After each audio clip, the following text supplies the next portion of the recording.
मित्रों, जय माता दी। आशा करता हूँ कि आप सब कुशल मंगल से होंगे। आज हम लाल किताब के एक बहुत ही सामान्य विषय की बात करेंगे, जिसके बारे में आपने बहुत सुना और पढ़ा होगा। हम बात कर रहे हैं मंगल ग्रह की। पर जब इंसान का ये स्वरूप बिगड़ जाता है ना, तो वो इतने विनाशकारी परिणाम देता है कि पूरा जीवन तबाह और बर्बाद हो जाता है। तो चलिए विषय में प्रवेश करते हैं, जिसका शीर्षक है मंगल बध। तो सवाल यही है कि भाई कुंडली में मंगल के बध होते ही आखिर ऐसा क्या हो जाता है कि इंसान की जिंदगी एक जंग का मैदान बन जाती है। हर कदम पर एक नई लड़ाई, हर रिश्ते में टकराव। क्यों? चलिए लाल किताब के गुप्त सिद्धांतों से इसी क्यों का जवाब ढूंढते हैं। तो सबसे पहले इसी शब्द को समझते हैं, मंगल बध। इसका असल में मतलब क्या है? देखिए, लाल किताब के हिसाब से मंगल के दो चेहरे होते हैं, एक नेक और दूसरा बद। और यहीं से आप समझिए सारी कहानी शुरू होती है। तो मंगल बध का सीधा साधा मतलब है बिगड़ा हुआ मंगल। ये वो हालत है जब हिम्मत और साहस का ग्रह मंगल अपनी सारी अच्छी ऊर्जा खो बैठता है। आप ऐसे सोचिए कि कोई सैनिक जो रक्षा करने के लिए है, अगर वही बागी हो जाए तो क्या हाल होगा। बस वही है मंगल बध।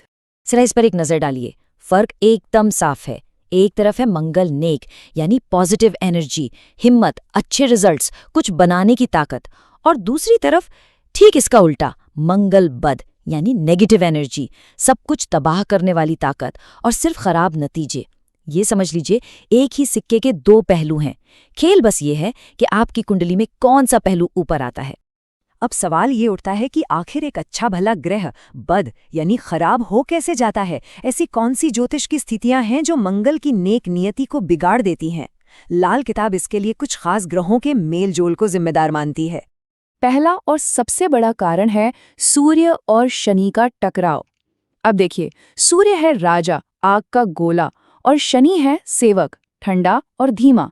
जब ये दो पक्के दुश्मन ग्रह एक ही घर में आ बैठे या एक दूसरे को देखने लगें, तो समझिए कि एक जंग छिड़ जाती है। और इस लड़ाई की गर्मी में मंगल की जो एनर्जी है वो झुलसकर नेगेटिव हो जाती है। दूसरा कारण होता है गलत संगत। जब मंगल केतु के साथ बैठ जाता है ना, तो ये ऐसा है जैसे आग में घी डाल दिया हो। केतु क्या करता है, वो मंगल के गुस्से को बिना सोचे समझे वाली दिशा दे देता है। और जब मंगल बुध यानी बुद्धि के ग्रह के साथ बैठ जाए, तो ताकत और बुद्धि में कंफ्यूजन पैदा हो जाता है। इंसान अपनी ही ताकत का गलत इस्तेमाल करने लग जाता है। कुंडली में मंगल किस घर में बैठा है ये भी बहुत मायने रखता है। अगर मंगल तीसरे, चौथे, 8वें या 12वें जैसे मुश्किल घरों में बैठ जाए और ऊपर से उस पर किसी और बुरे ग्रह की नजर भी पड़ रही हो, तो वो अपनी अच्छाई खोने लगता है और बैड असर देना शुरू कर देता है। और ये बात खास तौर पर समझने वाली है। अगर केतु कुंडली के पहले या 8वें घर में आकर बैठ जाए, तो इसका असर बहुत ही गहरा होता है। यह मंगल की सारी पॉजिटिव एनर्जी को एक विनाशकारी दिशा में मोड़ सकता है और फिर इंसान खुद ही अपना सबसे बड़ा दुश्मन बन जाता है। तो हमने कारण तो समझ लिए, पर असल जिंदगी में इसका असर दिखता कैसे है? मतलब अगर किसी की कुंडली में मंगल बध है, तो उसकी लाइफ में ऐसे कौन से संकेत मिलते हैं जिससे इसे पहचाना जा सके? इसके लक्षण ना जीवन के हर पहलू में नजर आते हैं। स्वभाव में बेवजह का गुस्सा, ऐसी जिद जो सिर्फ अपना ही नुकसान करे। रिश्ते तो मानो हिल जाते हैं, खासकर भाइयों से दुश्मनी, और शादीशुदा जिंदगी में तनाव आ जाता है। सेहत पर असर खून से जुड़ी बीमारियों के तौर पर दिखता है। और सबसे अजीब बात, ऐसा इंसान बाहर से बड़ा रौबदार और आक्रामक दिखेगा, पर अंदर से डरावा और फैसले लेने में कमजोर होता है। घर के शुभ कामों में रुकावटें आती हैं और प्रॉपर्टी का भी नुकसान होने लगता है। लेकिन इन सब समस्याओं को सुनकर घबराने की कोई जरूरत नहीं है।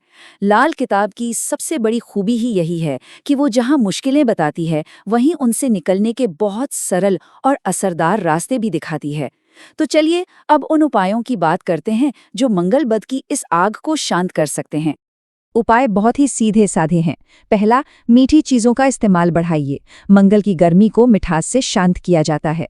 दूसरा, मंगल की ताकत को सही दिशा देनी है तो हनुमान जी की शरण में जाइए, जो ऊर्जा के सबसे सात्विक रूप हैं। तीसरा, त्रिधातु यानी सोना, चांदी और तांबा, इन तीनों से बनी बिना जोड़ वाली अंगूठी पहनना ग्रहों की ताकत को बैलेंस करता है। चौथा, बेजुबान जानवरों की सेवा, जैसे पक्षियों को दाना डाल दिया या कुत्तों को रोटी दे दी, ये ग्रहों के बुरे असर को बहुत कम करता है। और हाँ, सबसे जरूरी, मंगल भाइयों का कारक है, इसलिए भाई दोस्तों से रिश्ते हमेशा मीठे बनाकर रखें।